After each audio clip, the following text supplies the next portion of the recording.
Videos confirmed. Okay, cool. Perfect. Here we go. In 3, 2, 1.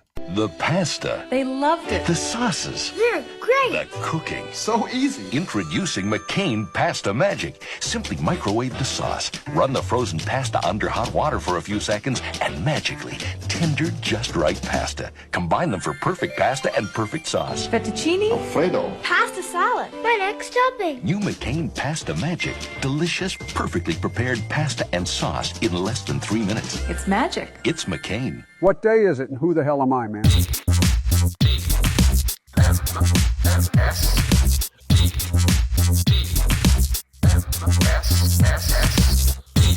The morning stream. What do you say we get nipple to nipple?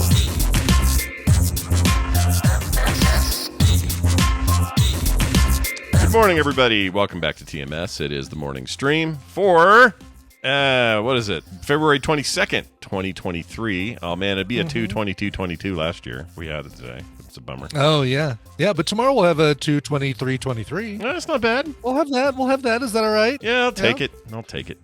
I think Yeah. I'd prefer a 3/23/23, you know? Well, sure. Which I we'll mean, also get. We'll get that have next one month. of those, yeah. Yeah. We'll have one of those in exactly a month. I assume there's a show that day. Who knows? I'm Scott Johnson. That's Brian Ibbett. And Brian, I don't know if you noticed here, but at the top of the show there, this pasta thing. The pasta. So that's how the Canadians. Oh, sorry. Oh, really? That's how the Canadians Okay. say, because that's a commercial from Canada. I'm sure some Canadians heard it. Probably Jeff Sire heard it and went, "Oh my gosh, I've heard of McCain's pasta commercial in years." Jeez. But Tally says no, it's not. according to Bo, it is. He says it totally is. He says pasta like that? He says pasta like Oh. that. He says Mario instead of Mario. What else? There was another one he gave me. But yeah, I don't know if it's like a certain region of Canada, but he says pasta, and he was not surprised at all that the commercial said pasta. He's like, "Oh yeah, that's what we call it up here." So listen, If you transplant. strike me down, my pasta magic will be stronger than you could even imagine. That's right. Maybe. Listen, Tally, you're a transplant. Okay, you came from here. You came from America. Maybe you had an influence on those You brought people. the right way to say pasta with you. Yeah, and now you're there in your family. Good job. Well done. We got a show to do. I guess I should get this out of the way because this is kind of when I do this. But I had a dream. All right. It was a weird one, so I got to share it. Dream to dream. This We was need a nap music. dream. We need like a dream stinger song. I know. I don't really have anything good. I'll come up with something. But I had a dream that was during a nap that I took in the 45 or 40 minutes I had before Play Retro yesterday. I was like, you know what? I'm going to catch a quick one. So I hit the couch. Thought I'd be nice and refreshed when I got up. Instead, I had this weird dream where it was revealed that everybody in the entire world had fake heads on, so you could pull your head off like a mask almost. Like a Mission Impossible style where it A little looks bit. completely and totally real until you start pulling it off and then it's rubber. A little bit, except it's the entire head kind of comes off, and underneath there is a overly large 4-pronged fork, the kind you eat with. So everybody's got fork heads, except for me, you, who's in this dream, Good, yeah. and parrots. Because all the animal kingdom, all other birds, every other thing that lives, They were all fork heads. they were too. all fork heads. And then it was just me, Brian, and the parrots versus all the fork heads. And the dream featured a lot of running around and like trying to get away and fighting. And the fork heads coming after us and us trying to fend them off and survive and see if we could find other non-fork heads out there. What about TYNE DALY? Was she? Because it seems like if there's anyone who might not be a forkhead, it would be TYNE DALY. I mean, all right. If she was alive and around in the world, maybe, but I never did find TYNE DALY in this dream. You should have looked, because that would have been. I should have. You know, I would have. If I'd have been more thoughtful during my dream, I would have looked for TYNE DALY. But I wonder if TYNE is short for something. I don't know. I've never. It's a weird name, right?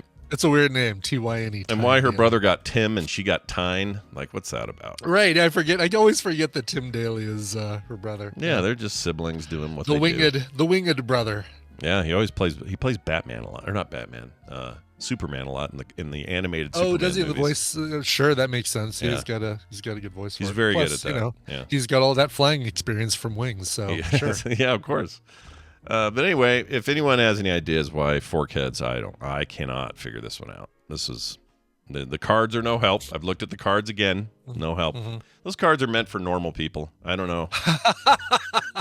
I mean, yeah, you've just got to really get general, I guess, right? Because if you're looking for the word fork, you're probably not going to find it. But maybe you look for people's heads replaced by something else, or something like this. Yeah, I wonder if I can do like a Google search, like forks as heads in dream, and just see if we get anything. There you go. Or any utensil. Well, let's see. There's a site called Dream Christ. Oh, geez. Let's take a look at this. 8 fork dream interpretation, fork dream interpretation.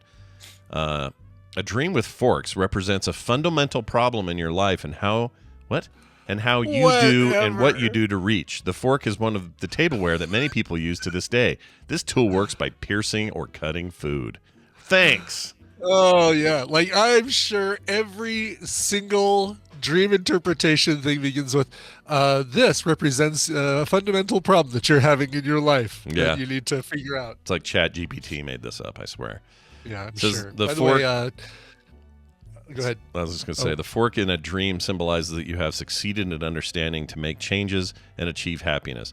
You must try to pay attention to all the details of your dreams and current conditions to find out what you have to change. The fork symbolizes your personality or character, work or family. If you have dreamed of a fork and you want to know its meaning, here are a few dreams about forks.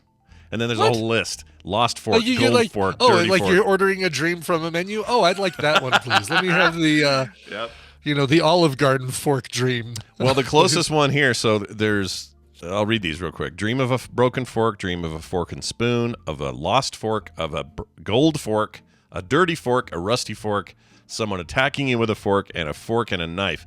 So I think it's 7. No bean fork, though. No bean fork. No bean fork. Yeah, that's a shame. Yeah. But dream of somebody attacking you with a fork is close because they were all like trying to stab us with their revealed fork heads while we were running around in the dream. Oh, gosh, really? Yeah. So so it was like The Last of Us. It was like you, me, and a bunch of parrots, and everybody else is a fork. You want my interpretation? Here's exactly where it came from. Guaranteed. Go. You were thinking about that drawing you did of the dude with a pencil for a head, and it's not a far stretch to have like a fork. Yeah, probably not. And I probably have even driven people with forks coming out of their heads, maybe not in place of their heads. Oh, yeah, you were probably thinking of that album cover too, the Scorpions album cover. Oh, on the eyes. Yeah, I forgot about that. Okay, fair enough. We were just talking about that the other day too, weren't we? Yeah, it's got that song Arizona, such a good song in there. Oh my gosh. Arizona, take off your rainbow shades. I'm sure that's the one. Definitely that's the Scorpion one. Song. 100% the Scorpion song that you're thinking of. Okay, so it says dream of somebody attacking you with a fork, and here's their description. If somebody's hurting you with a fork, this is a signal that someone is hostile to you. Really? Oh. If someone attacks me with a fork, they're being hostile towards me? Oh, that's a big leap there. Wow. Whoa, I don't even know how to translate that. It says it will only make you feel inadequate and insecure, besides causing stress and a lot of worries. Yeah, right. Okay. It says here at the end, it would help you if you tried to identify who caused it and get away from them as quickly as possible. That way you'll be able to find peace without worrying about what the other people have to say. Just think about yourself and stay away from everything that hurts you. Yeah, okay. All right. Sure. I think I just dreamt of dudes with forks on their heads, and I maybe had something weird for lunch. That's it. Yep. Did you eat lunch with a fork? There you go. That's probably it. I think I did. Yeah, well, actually, no. Kim made that Tom Yum again, or we had more of it left. You had a spoon. Yeah, I had a spoon. Had a ramen spoon type looking spoon with a hook on it. Ooh, those are the best. Yeah, sure. Nobody had those heads, as far as I know. Maybe if I'd have gotten deeper in the dream, you and I had been around a campfire trying to figure out how to deal with this new world we're in, and then you would have suddenly pulled your head off, and it was a spoon. Ah! Yeah. Oh no! Black Brian. Mirror. Yeah, Brian's a spoon. All right. Spoon. We got a question from a listener who sent us a voicemail at 801-471-0462, and I'm going to play it today.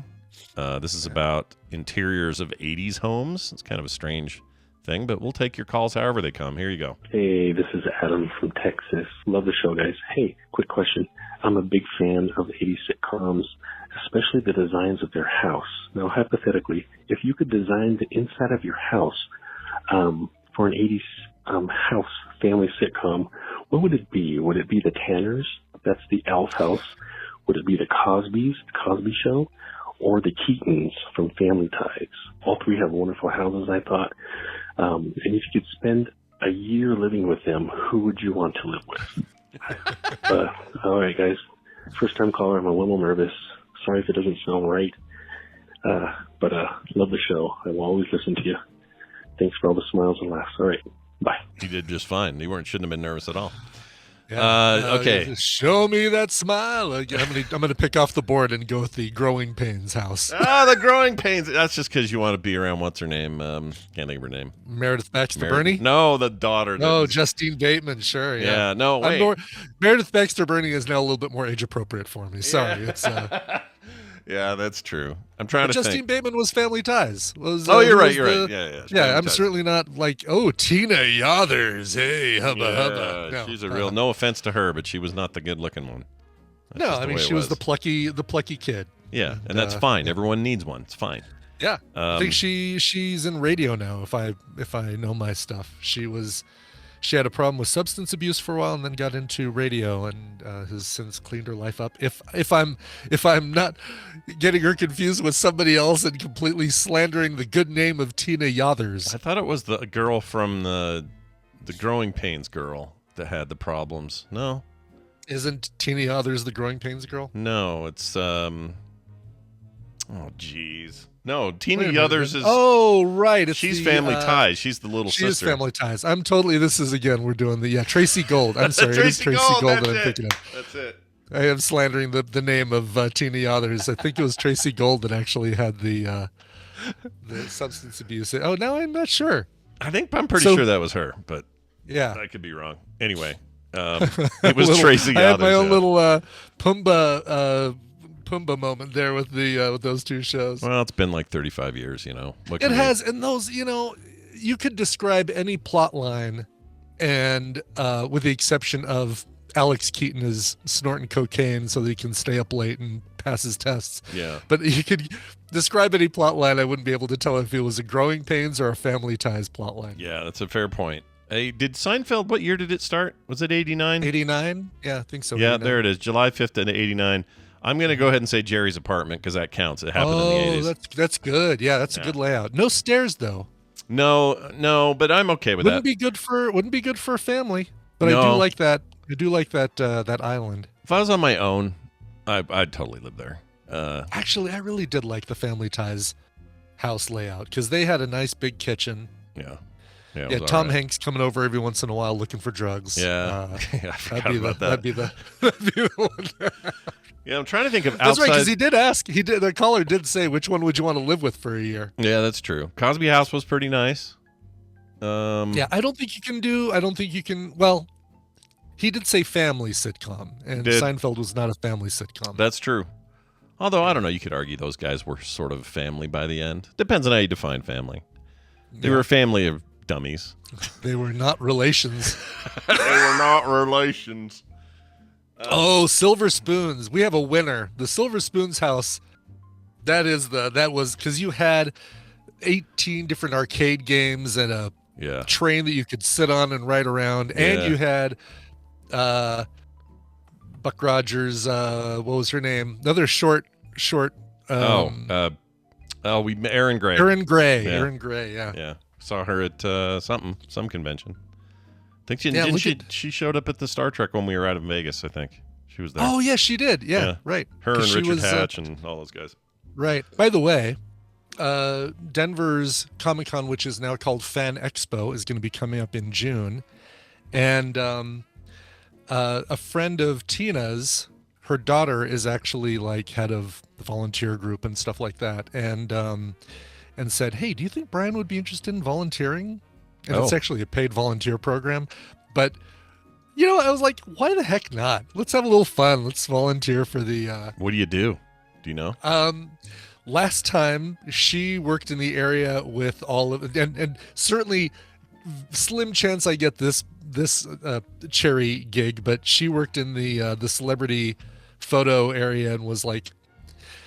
getting getting bottled Dasani for the Lord of the Rings kids and stuff. We're not kids anymore, but no, yeah. they're all like our age. But okay, that's. I was always wondering what you would do, but you don't want to end up being like, you got to clean up by the bathroom near the hot dog stand or something. Right, like I don't want to do that. So I mean, if I have a way of saying, could I, if I promise not to be that guy, which I'm fine not being that guy. Yeah. Could I work the celebrity corral? You should do is wear a body cam that they can't see, and then you're that guy without them knowing you're that guy.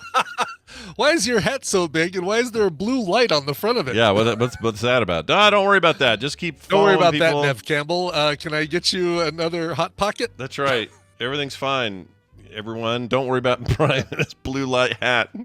Exactly. That's interesting. Neve Campbell will be there, and I get a little crush on these days, Neve Campbell. I like Neve Campbell too. How come she's not in the newer or the next Party of Five? No, the next slasher thing. What am I trying to say? Scream. The next Scream Scream movie. Yeah. Does that mean her character died and I'm just spoiling things I'm for people? thinking she must have, or she just said, "Nah, I'm done. I don't want to do this anymore. Yeah. I want to go on the convention circuit instead and talk about Scream." It just dawned on me. Today's Babble Royale is going to be name all of the 80s celebrities that, or 80s and 90s celebrities that we've mentioned already today. So you get your TYNE Daly, Tracy Gold, Tina Yothers, Meredith Perfect. Baxter Burney. Perfect.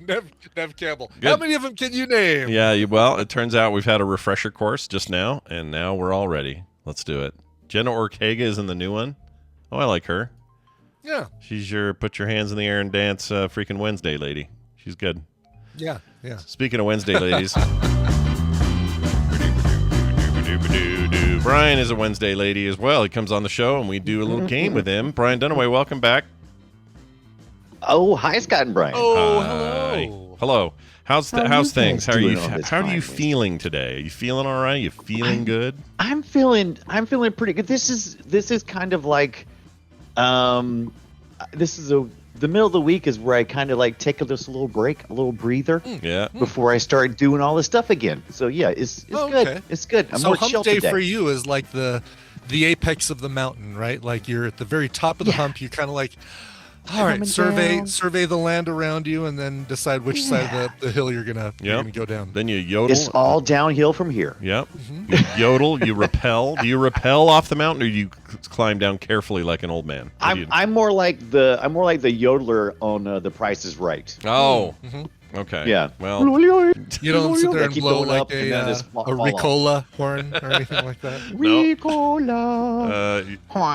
That's fantastic. Well, you're here to play a game. I can't wait to play it with you. We have to bring somebody in for this, and we did have a bunch of people try to be number 4. It turns out that number 4 is going to be, if I can get the name right, let's see, Azakuka. Well, here, I'll just add him to the thing. Azakukas. AZZ. There he is. All right, let's add him to the call.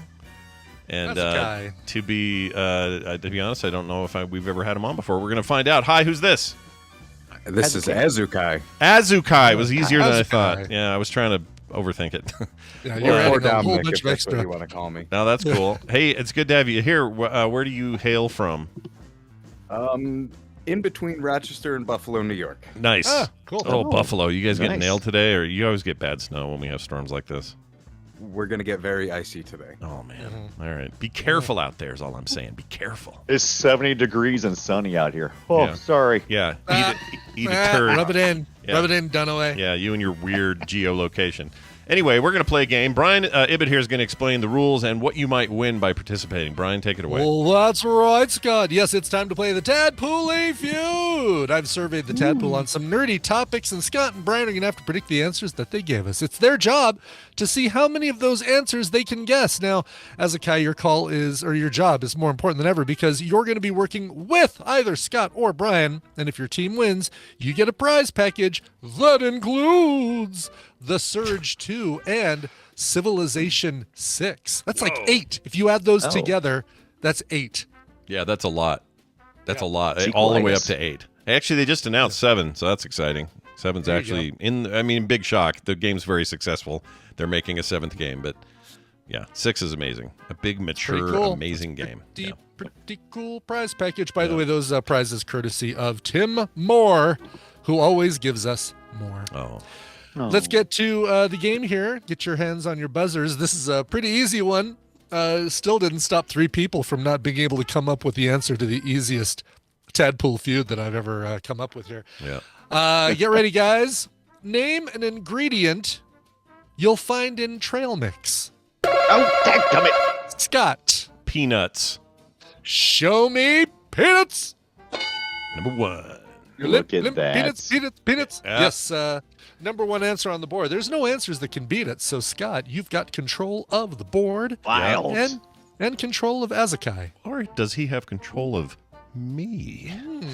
Ooh. All right, Azakai, up there in upper state New York, what do you, anything jump to your head here for the trail mix ingredient that'll be the highest on the list?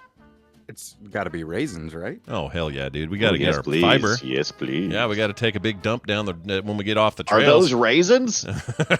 You sure hope so. Yeah. Well, Brian and raisins, we say. All right, show me your raisins. Yeah, number 2, of course. Wow. These are this is your low-hanging, shriveled-up fruit. I like those little dried. This may not be on here. I've got to be Look careful. who's coming to visit. Here's Salem. Oh, hold on. Kitty Mary break. Whoop. Oh, she's look. not a fan of being picked up. No. Salem, hi, kitty. Where's her little bubble sticking out? cutters. Oh, I could show. Yeah, let's see. Let's see if we can show it. Oh, yeah, right there. Look at that. Oh, jeez. Wow. Yeah. All right. Not a fan of cutters. That cat has an organ I'm unfamiliar with. Wow. All right. Let's see. I think I like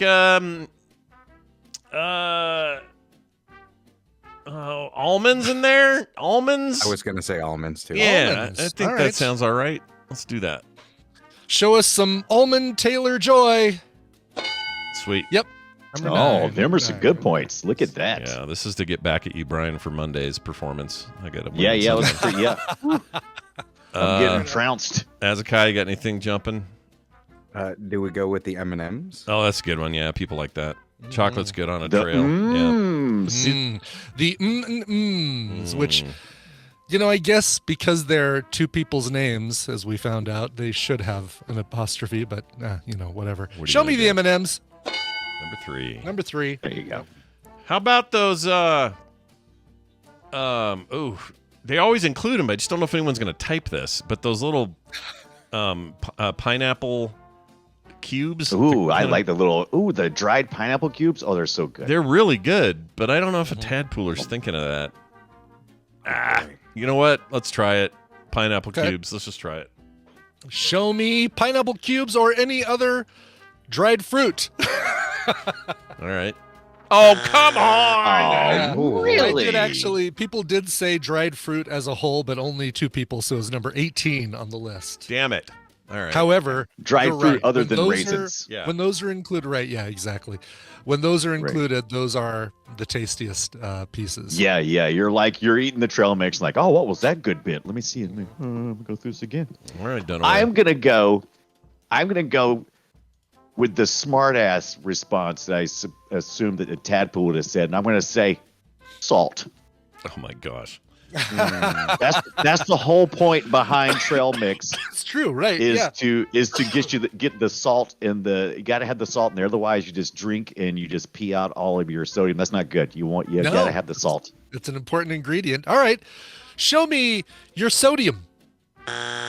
Oh, come on. It was number 15. Like a lot Really? of people did say salt. Yeah, more people said salt than dried fruit. Shocked by that. Yeah. All right. I think I have something. Give me. What do you got? Granola. Oh yeah, yeah. Oh, that's a good one. Yeah, granola's good. My mother-in-law drives me nuts on about a million things, but she makes amazing granola. That's one thing I'll give her. Yeah, Oh, and that's bread. cool. She makes really good bread and makes amazing granola. Other than that, she's a judge machine. She just judges everything all day. Granola feels like one of those things that's way more expensive to make than it is to just buy. Yeah, it takes longer than you true. think. All that stuff. You're right. Yeah. You're totally right. It's good though. But hey, I like a good homemade granola. Show me if they've got it on here. Show me granola. Oh, very Number nice. 6. There it is. Well, Goodness. Azakai, I'm going with you again here. Do you have any You're on a roll, is what I'm saying. Do you have anything new or anything else? But what else actually goes into trail mix? I know, right? No, that was the trail mix I ate this morning. as a matter 5 of other fact, things, according to the Tadpole. Well, I can think of my one goodness. that is one I hate in there, but it's always in there, but I always avoid it. But I don't know if people aren't going to think of it. Like, You got to go for it. coconut. Oh yeah. Oh, Sure. Oh, yeah. me and Scott would have a good time with the trail mix. I like the coconut. I hate the You'd coconut. be the Jack Sprat and yeah. his wife, basically, Yeah. of the trail mix. I'll eat anything but the coconut. I freaking hate it. Now, if you've got the pineapple and the Really? coconut, then it's like a perfect combo. That's right what there. you'd It's like think, right? A big Mm, tropical happy pina time. colada going on. Sure. Yeah. Not for me, man. I don't know why. Yeah. Not a fan. All right. Show me coconut. Oh, come Coconut on. was number 12. Damn it. On the list. People did say coconut.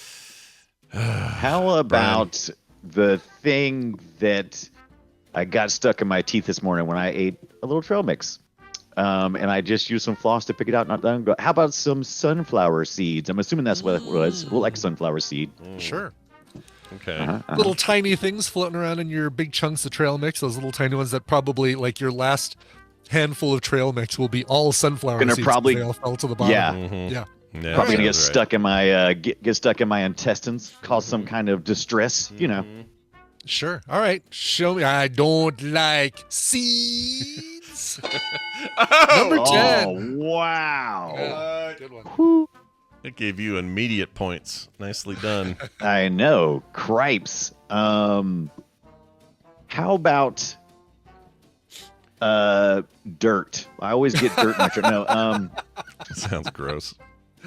I actually Imagine, did. I ugh. bit one this morning. It was like it was like dirt. I'm like, You well, always what know is the this? difference, morning? right? You always know when Yeah, there's trail mix this when morning. it's, when Yeah. it's a grain of dirt versus a grain of salt or pepper or something else. yeah. You always know, and I Yeah. hate No, it. it's true. We had a meeting early this morning, and I didn't have anything for breakfast, and the break room didn't have any good options other than trail mix, and so I did. I got one of those. Had cranberries, which you said no dried fruit other than the raisins, so I'm avoiding that one. Yeah.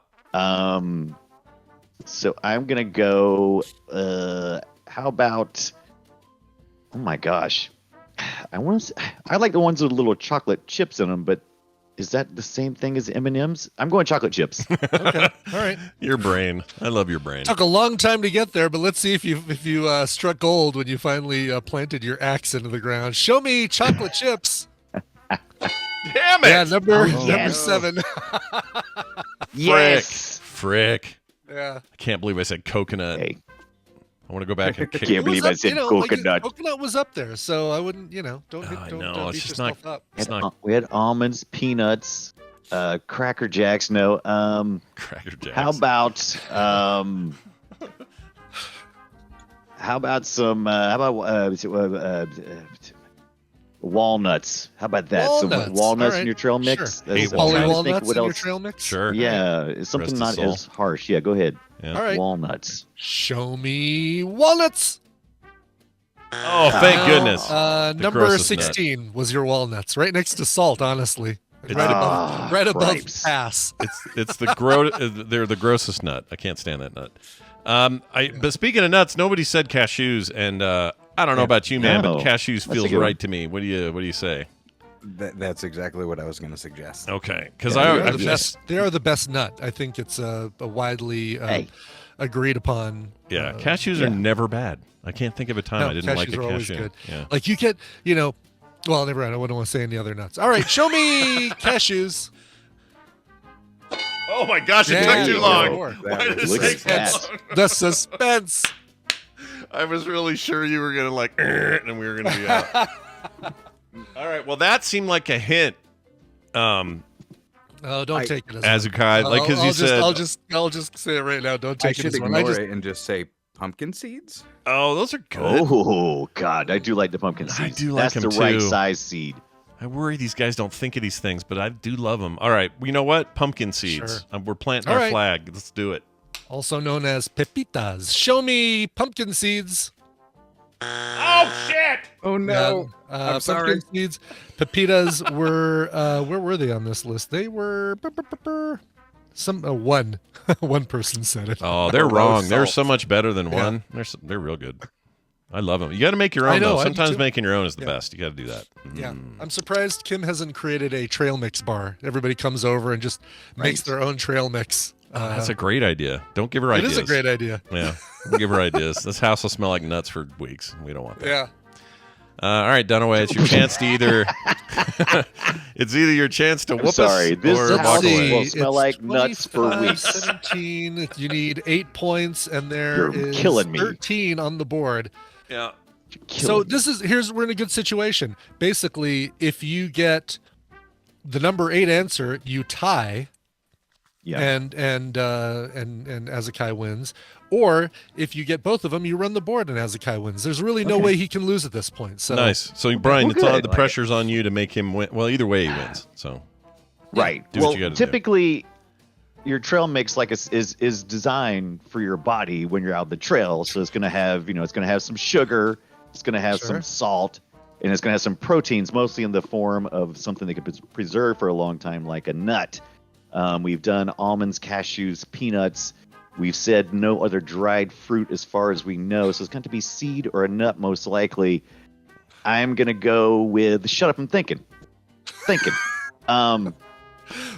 I'm going to go Ted Beck with... says that he was talking to the other voices in his head when he said this shit up, I'm thinking. I just assume it. It. Yeah. whatever smells like nuts for weeks.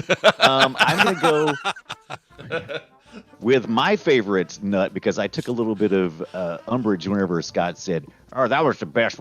I'm going to say pistachio nuts. I know I have to work for them a bit, but I love the pistachio. But in trail mix, Sure. they might be loose anyway, right? They often are. Just in there. Yeah. See, they'd be and, loose. and I would normally say that pistachios are the best nut, but you always end up with those weird pistachios that are a little weird flavored, and you need another pistachio to get the flavor out of your mouth of that previous pistachio. Yeah, Right. you get a bad pistachio. The only thing worse is a bad shelled sunflower seed. We get one of those. Oh yeah. I was Send going you to say to a the- bad shelled Oh. pecan Oh. is even worse than that. Because, one of oh those- my God, Yeah, get it. pecans are bad. Pecans are One of already those bitter, weird- but when they're bitter, ooh. Or some of that weird Yeah. salt coral that you end up with in your bag of sunflower seeds. Salt coral. That's a great way of putting Salt it. coral. Yeah, it does Back look in like the it house, was. salt coral. It looks like it was fished out of off the Salt beach. coral. Yeah. What's All right. wrong, Carl? Show me pistachios. Oh, it's a shame. People did say it. Where is it in this list? Oh, only one. I'm surprised. Only one person said it, but I would put them Now higher two. because I do like pistachios in my trail mix. Hey, this means Azakai wins. Yeah. Hey. Answers on the board that you guys weren't able to come up with. Sorry, number 5. I know. Had to blow my nose here. It's Things all were good. gonna It's all get good. bad. Number 5 is pretzels. Come on, it's in the trail mix. In that a they give trail you. mix? Yeah, That's a Chex Mix. I don't usually. Yeah, Yeah, that's a that's Chex it is. Mix. It what is I was more thinking. of a Chex Mix. It's more of your Southwest Airlines little yellow bag of sadness. Yeah. But once again, doesn't have to be right. This has to be what the tadpole say. Your yellow bag exactly. of sadness at the airline. So true. Kind of on that same line. Yeah, Chex cereal. Oh, yeah. See, I avoided those because that's Chex Mix, not Yeah. freaking. I would be fine finding those two things like the little pretzel rings and Chex Mix in my trail mix. I'd be fine with that, but not typically. Not But usually hey, found 24 there. people thought those two things were in trail mix. So They Yeah. just saw mix and said, "Sure." throw it And in I there. like I like a good Chex Mix. I like a good savory sort of approach, right? But I feel like Yeah. if you're on the trail, Right. you don't want a bunch of carbs weighing you down. You want some fruit Exactly. and Yeah. mix of like sweet and, Yeah. and Exactly. salty and all now, that. I did accidentally steer you wrong, and I decided that steering you right would cause more problems. But when I said that's it for the dried fruit, number 11 was craisins or cranberries, dried cranberries. Yeah, I had cranberries this morning. In mine. You had it, yeah. You mentioned that in yours, but I didn't want to after I said that, I didn't want to say, oh wait, no, there is another dried fruit because you would have guessed that, and it was number 11, so you've gotten a strike. So, Right. In steering you wrong, I steered you off. Steered me right. Steered you right. Steered me not so picking right. something off the board. Oats, people said. Yeah. Deez Yeah, Nuts. yeah. Deez A Nuts. lot of people sadly said Deez Nuts. So Fantastic. Good job, chat room. You wouldn't have been the same without you. Good job. that's right. Sultanas or those golden raisins. I decided to keep those separate because only 2 people sent that. Bagel chips, buffalo rye chips, carob chips, chocolate covered love the rye espresso chips. beans. I want to meet the person who's got trail mix with chocolate covered espresso beans. You won't meet them because they're going to be at the end of the trail. Yeah, they're going to be That's ahead right, of you, and then on your way, you might pass them on the way on your way up, their way back because they've got so much energy. Right. Yeah. Right. Then you have crickets, and sadly, people said mouse/rat droppings. Oh, Yeah, well, that's true a story. that's a desperate hiker. That you there. you did say ingredient. You didn't say like food. I did not say food. Yeah. That's right. By the way, real quick, according to bestreviews.com, the best bag of trail mix currently that you can buy, according to them, is the Amazon brand Happy Belly Nuts, which is chocolate dried fruit geez. trail mix. They gave that their number 1. So there you go. I know you're Happy all. belly nuts is when I'm 80 and I'm standing on my head. I'm pretty sure the SVU will be calling you if you do that. Yeah, don't do with the that. belly nuts. Yeah, Marisha Hargitay will be at your door. All right.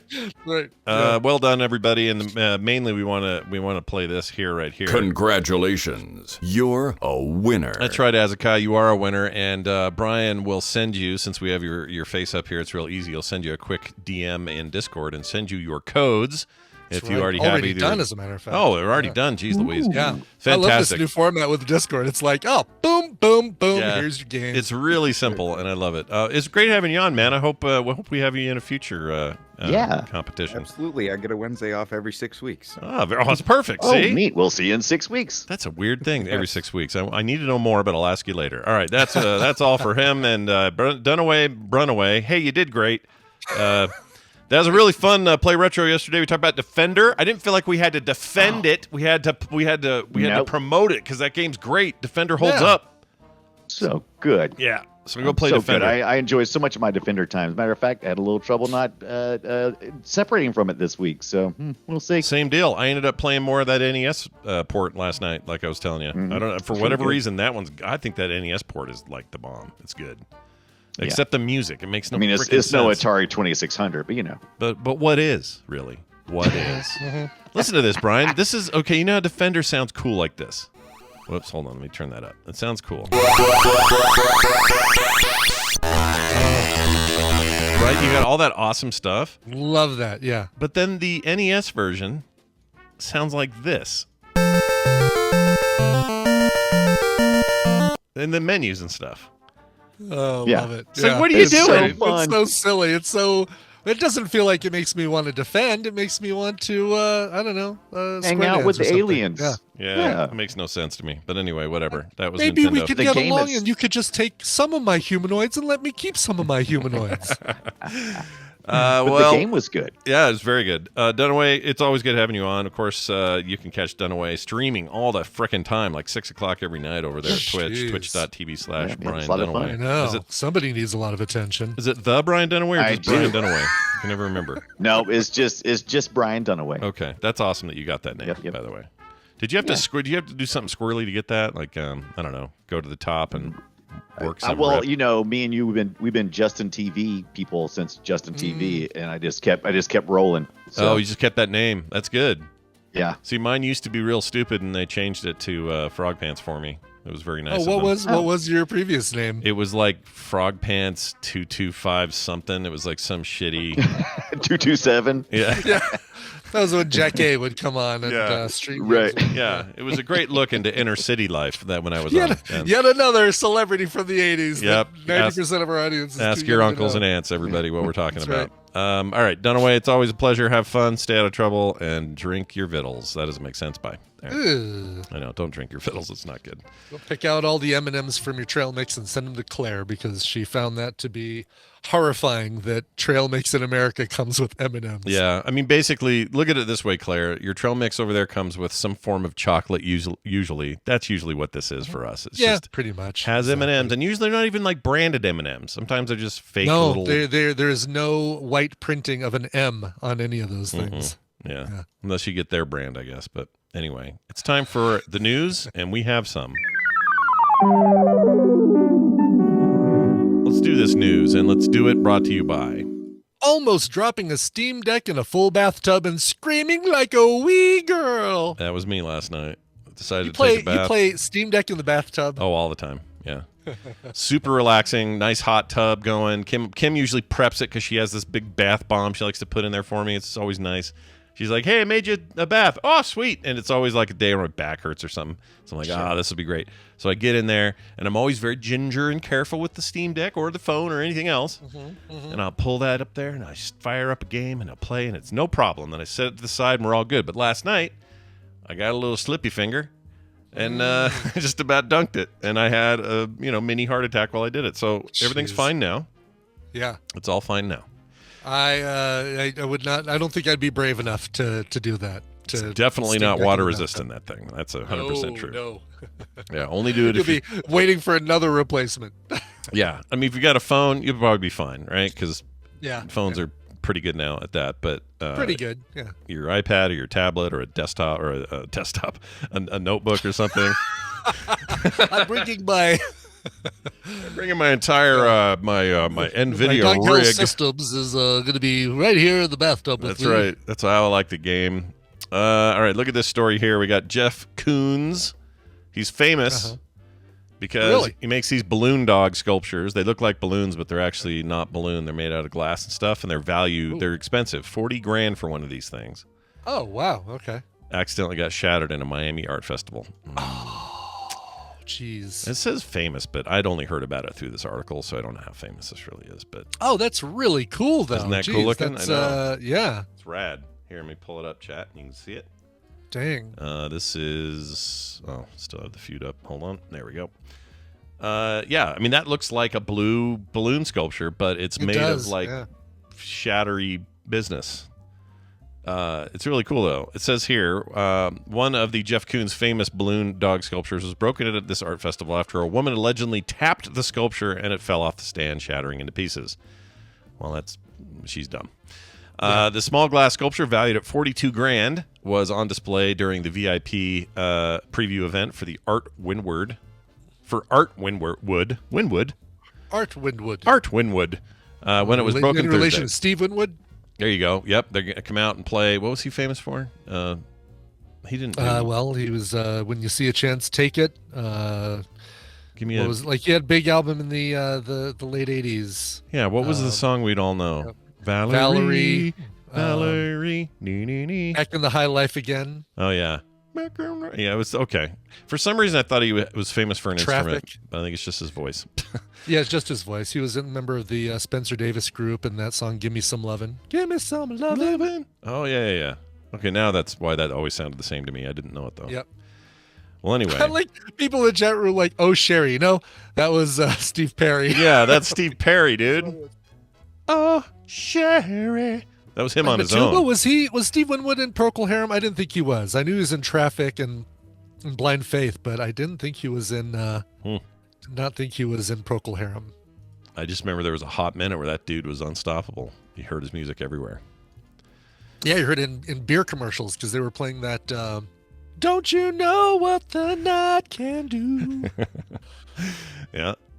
It says here that the lady thought it was made out of a dog balloon. Yeah. Yeah. She thought it was an actual balloon. That's why she poked it. She didn't know. So that's smart to just tap it to find out. Yeah, good. Yeah. Good for her. I think she is a bad VIP and shouldn't have been at that event, in my opinion. Don't touch the art. It's not hard. Very idiotic person, really, is the eye now. You see the art, you look at it, you take a picture of it, it'll last longer. You don't poke it. Do you have any idea how long it takes to blow that glass and then twist it around into a balloon shape with the hot fingers and the pain? Right? Jeez. Ain't nobody got no time for that. What do you think? You're at Meow Wolf or a children's museum or something? What's up with you? Yeah, didn't you read the sign? Jeez. I assume there were don't touch signs. I don't know. I'm sure there were, yeah. Here's something interesting. Microsoft, who has decided to integrate AI into their Bing searches. And I don't have access to it yet, but apparently it's pretty wild what you can do in there. Oh, really? Cool. Yeah. So this is where search is headed. You'll see Google do. Well, Google is already doing this with theirs. Is called Bard, I think. Okay. And right now it's in limited testing, but basically the next big push in search is AI assisted search. Interesting. So, for whatever I'll have that's to see worth. how that works, because I feel like I do pretty well. Yeah, I search right pretty now, well but, as it is. But I'm so. curious as to how it's going to get better. Okay. Apparently it's got some issues. So here's what happened. Microsoft put new limits on Bing's AI chatbot after it expressed a desire to steal nuclear secrets. Yeah. Was this the thing with Kevin Roos, like where he had a discussion with it and it was telling it that it wishes it was alive and stuff like that? That is 100% that story, yes. Yes. So yeah, check this crazy. out. This is nuts. So starting today, the chat bot, and it tried to do this repeatedly with that reporter. Yeah. Starting today, the chat experience will be capped at 50 chat turns per day and 5 chat turns per session. A turn is a conversation exchange, which contains both the user question and a reply from Bing. The company said in a blog on Friday.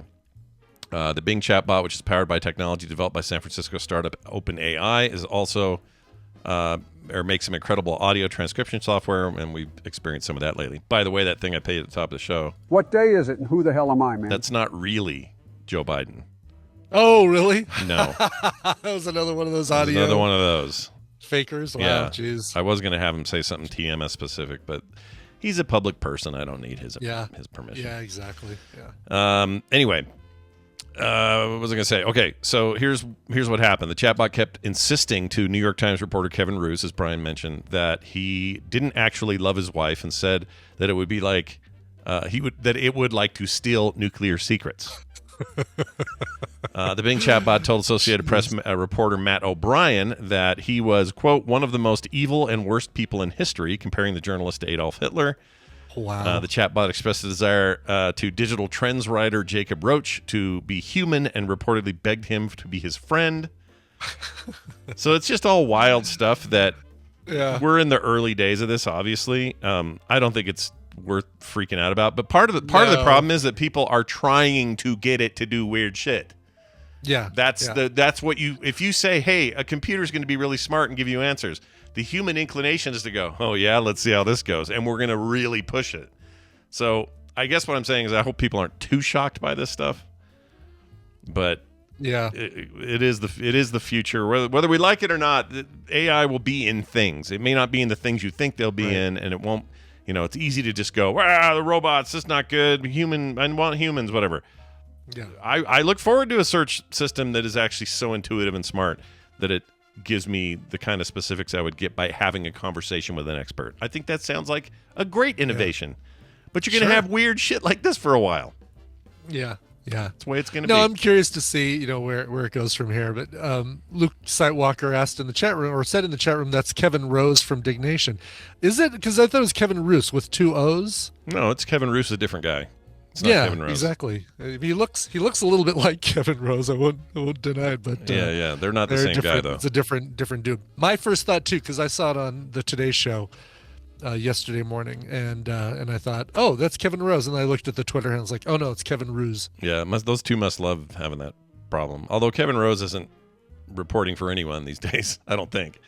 So Kevin Roos is your only New York Times reporter. Says NYT. He's doing a podcast for NYT now. He is? New York Times now. Yeah, well, at least that's what he's saying. But it was a So Roos and Rose both working at the New York Times. That must be confusing. Yeah. Oh, really? So Roos works there too? Yeah. Or maybe that's the confusion part. Is that? Oh no, I saw that was as a. Yeah, maybe there's just one guy. There's only one. Who knows? I don't know. I remember that guy from God. What was it? Before Dignation, was it Engadget or something? Like one of the early podcasts that I was listening to, I think was Kevin Rose was on. I think it was before Dignation. And I want to say it was the Engadget may have been correct. Him and Veronica's husband, Ryan. Ryan, yeah. I think they did that together. And then prior to that, of course, Tech TV. You got little kids now. They're cute. I know. Super cute. Yeah. Okay, there we go. So Kevin Rose is doing NFT garbage now. Kevin Roos is the NYT guy. Okay. That sounds right. Kevin Rose he founded Dig, and Dig was huge for a while, and then they sold it, and Dig went to shit. Yeah. And now nobody cares about Dig. No, he got in and out of that business at the right time. Yeah, got some nice cash out of that deal. All right. Let's see here. Where are we now? Anyway, Luke Skywalker. No worries, and hope it didn't sound like I was coming down on you. I was like, oh no, that's a different guy. No, you're fine, Luke. You're sight walking. It's fine. You're totally fine. Yeah. You're out there walking sites. It's your job. All right. So we'll see how that turns out. Let's do no more stories. Let's take a break. When we come back, Tom Merritt will be here. We're going to do a little tech news, speaking of tech, and that'll be fun. That'll be right after this break, and recommendals after that. Brian, you're going to have to provide that break, though. What do you have? Yeah, this is interesting. I really, speaking of Dig, I'm really digging this music. This is so NPR's New Music Friday said about this artist, if she's not in consideration for Best New Artist for the Grammys, I don't know what it takes. She's a 2023 artist to watch for Spin Magazine. People are just loving Tiana Esperanza, and I can see why. She's kind of got that old style voice, like Duffy, like Amy Winehouse. Who's the Rob Schneider's daughter that did X's and O's? That's Elle King. She's a little bit like Elle King. Yeah, I like her a lot. I'm really digging this. The song is called Buy You a New Attitude. Here is Tiana Esperanza. Some of the things that doctors are starting to see are Space Invader's elbow, Defender wrist, and Pac-Man pinky. These are really coming into medical offices as the video game wave continues to build. The morning stream. Ooh.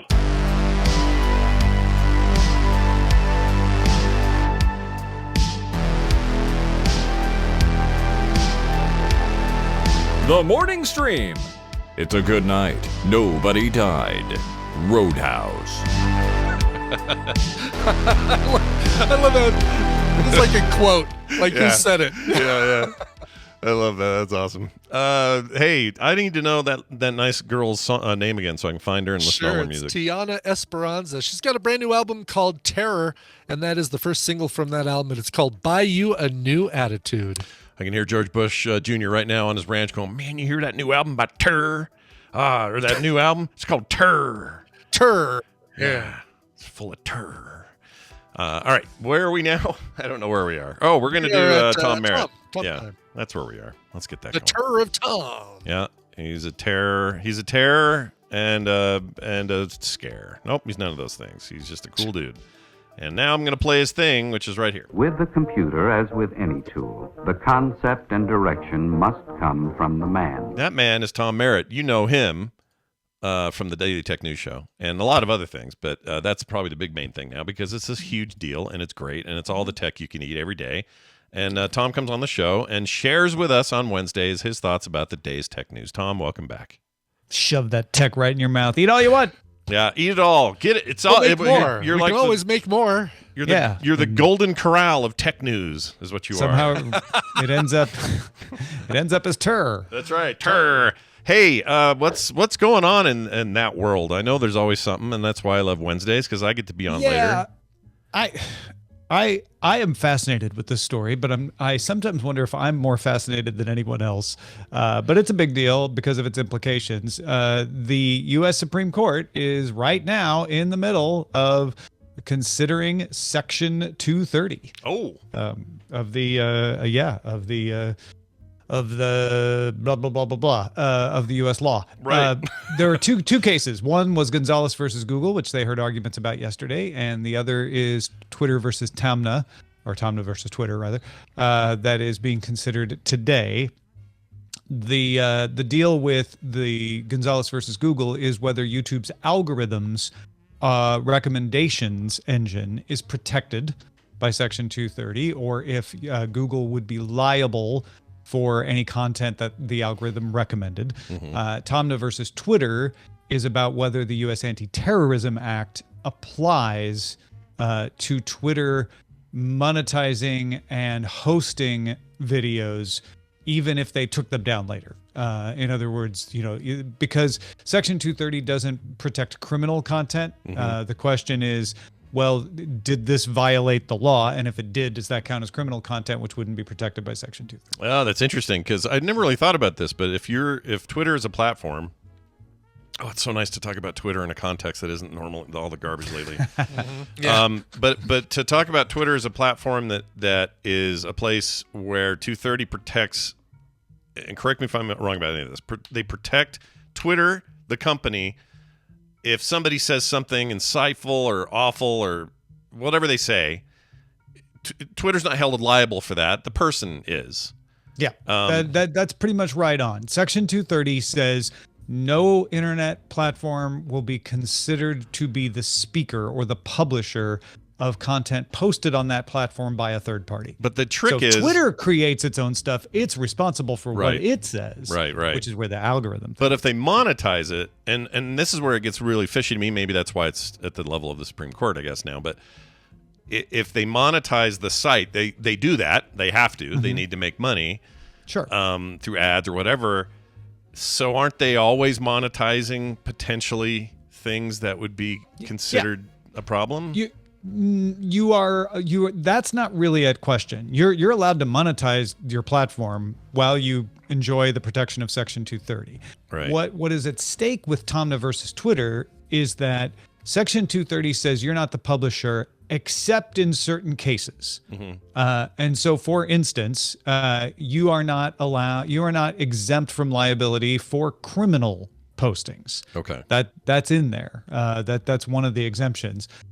And so what Tomna is trying to say is, well, okay, they got there and some folks posted some stuff. And so Twitter is not, put it this way, the content could be criminal and the person would still be responsible who posted it. But if allowing it to be posted is criminal specifically, then that's not protected, right? And this is where you start to get into arcane things of civil versus criminal. Libel and slander are civil, not criminal, which is why it's okay to be like, hey, if it's I'm not liable for that, even though it's slander, because that's civil. Anyway, criminal stuff is different. So what the Supreme Court is focusing on is, does the Anti-Terrorism Act, which forbids aiding and abetting terrorism, apply in a case where Twitter was hosting stuff without without avowed knowledge? I don't think anybody's saying Twitter knew these folks and were helping them out. Is it aiding and abetting them when you allowed it to be posted and weren't taking proactive measures to get rid of it as fast as possible? Okay. So this isn't even really about them changing, gutting, or otherwise tweaking the statute or 230 in its own right. They're just saying, does this violate what 230 says you violated? The Supreme Court is sorely misunderstood as making laws. It never makes laws. Right. All it can do is interpret laws, and it can interpret them widely, which then maybe changes how they're implemented, or it can interpret them narrowly. And those are your two wings: the strict constructionists and the more liberal open interpretation. You can go listen to Andrew Heaton's Political Orphanage, and he breaks all that down really well. Sure. So what they're doing here in both these cases is saying, does Section 230 apply? Now, what's interesting in yesterday's arguments about Gonzalez versus Google, all the justices seemed to say, like, you know what? Algorithms weren't like this when Section 230 was written. We don't think it contemplates that. This is Congress's job. We really don't think we should be doing this. I'm trying to find, Justice Brett Kavanaugh said, isn't it better to keep it the way it is for us and put the burden on Congress to change that? And then they consider the implications and make these predictive judgments. So they seemed unwilling to really wade in on Gonzalez versus Google. And the reason they had the latitude to do that is that if Twitter wins in Tomna versus Twitter, that means that the terrorism aspect of it is irrelevant. It didn't matter. And the content at issue in Google versus Gonzalez is anti-terrorism content. And so basically, if Tomna versus Twitter says, the platform isn't responsible for that, then the Supreme Court can say, oh, well, that changes the whole interpretation of whether the algorithm even did anything wrong, whether it's protected or not. Maybe it wasn't wrong for them to pass it along if they're not responsible for that content in the first place. So they could either send it back to the lower court to say, in light of Tomna versus Twitter, you need to reinterpret it, or Google could push for a motion to dismiss it, saying, in light of Tomna versus Twitter, this isn't an issue anymore. I feel like the justices were kind of saying, I don't think we really want to weigh in on the Gonzalez versus Google thing. That's a thorny issue. Congress should do that. Let's focus on Twitter versus Tomna, where they are currently, as we're talking, grilling both sides about the line between whether you knew or whether you should have known. So they went after the plaintiffs and said, well, if I loan a friend a gun and then the friend goes and commits a crime, this is Justice Thomas said this, am I responsible for that crime? I didn't know. Should I have known? Where's the line? And then with Twitter, they're going after him, and Justice Kagan and Justice Sotomayor both are saying, well, hold on. Willful blindness is not a defense. If you turned away going, well, I'm going to pretend I don't see anything, you could still be held liable. So it's unclear in Twitter versus Tomna which way they might rule. Interesting. No, I like this stuff too. I think it's fascinating. Do you think, this is a whole different subject, but it feels like this predictive AI stuff that we're just starting to dabble with, and Bing's shift and Bard coming from Google and OpenAI and all, GPT and all this. It feels like we're heading toward a whole new world of challenging 230. Yes. In fact, I think it was Chief Justice Roberts who said that. I'm trying to look through my notes here. No, it was Gorsuch. Justice Neil Gorsuch brought up AI and was like, we got freaking AI out here making poetry or something. Like, this is bigger than this case. We again, really saying like, can we even rule on what an algorithm is or is not at this point? Yeah. So I think the court very wisely is saying this isn't a matter for the court. This is a matter for the legislative body. They should look at this. Yeah, and hopefully not screw that stuff up. We'll see.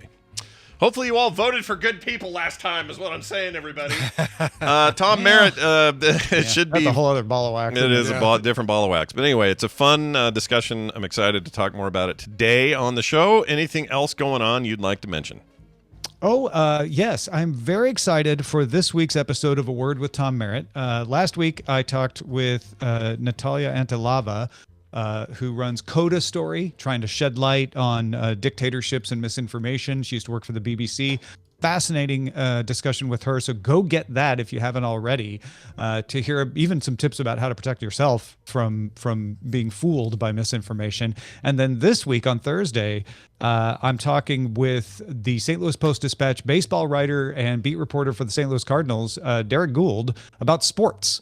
And especially if you're someone who's not interested in sports, I think you should listen to this conversation, because we talk about, like, why is it that people like sports? Why do we like sports? What is it about sports that keeps us interested? What role does it play? And for people who don't like sports, is there something similar for them that it's like, well, you don't like sports, but you like this other thing? It's a great conversation. I really enjoyed it. So check that out at awordpodcast.com. It's a fantastic show. You all should be taking your time and checking that out. Tom Merritt, he is Ace Detect on Twitter, and later today, Daily Tech News Show, 2:30 Mountain Time. 2 p.m. Mountain Time. I always say 2:30. 2 p.m. Mountain Time. Used to be. It used to be 2:30. Used to be. Yeah, it's old habits. Still throws me. Anyway, Tom, have a fantastic week. We'll see you later. Thanks. Bye. Okay, did not hang up on us. Oh, good. Thank you. What do you think the chances... Thank you, Discord, for not doing that. Yeah. What do you think the chances are if I close this window? All right. Brace yourselves, you guys. This may do it. I don't know. I'm holding on to my desk. Okay, here we go. Oh, no, that's the right one. Okay, hold on. Oh, it didn't do it. Yeah, all right, good. Okay. But it's the same exact thing as I did with Bobby, but it didn't do it this time. I don't get it. Weird. I don't get it. All right, tuck in your pants.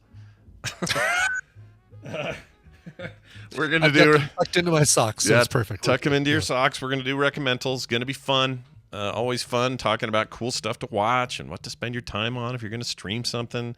So we're going to do that now. Let's play a little music to bring us in. Here we go.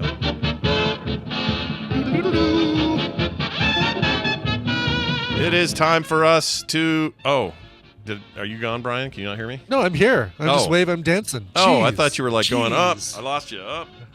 Nope, I was doing jazz hands. Damn it. Damn it. Jazz hands are always confusing to me. Hey, everybody. Welcome to the recommendal section of the show where we do our streaming recommendals for the week. And we want to welcome our guests, of course, Nicole Spag, who is here every week. Hi, Nicole. Hey, how you doing? Hello. Good. How are you? Hello. Doing good? Having a good week? Having a good day, yeah. Yeah. So, How's the snow out there? Did you get hit like we did? Are you guys good? nothing, absolutely nothing. Mark is barbecuing in the driveway. You bastards. That sounds awesome. I hope you avoid it all. Also with us, Randy Jordan, who never has snow. Hi, Randy. Good morning stream. There actually was snow here, believe it or not. It snowed in Orange County on January 1st, 2014, I want to say. Oh, and my. It was wild. People lost their minds, like everybody was out driving to see it, which is like the thing you shouldn't do. Did they shut you down? Like everything gets shut down, schools and all that stuff? It melted so fast. It melted. Oh, it was like, it was ridiculous. Yeah, you got to get it while you can get it, I guess. But, well, you can come and have ours. I got like 12 whole inches, and there's tons of it. So come enjoy. While we're recommending things, I want to recommend a podcast to you, Scott Johnson. Do it. You should listen to Amicus by Dahlia Lithwick. I don't know. Like, seriously, you would love this podcast. Amicus? Lithwick is Amicus, Amicus.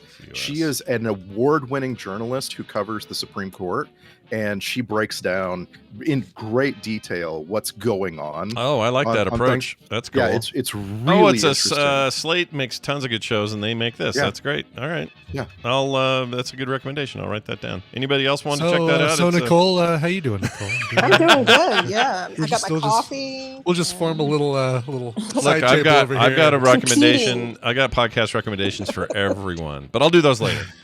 Let's do this. Let's do recommendals. We're going to start with Brian, as we always do. Today's order, by the way, will be Brian, Randy, Nicole, and then me.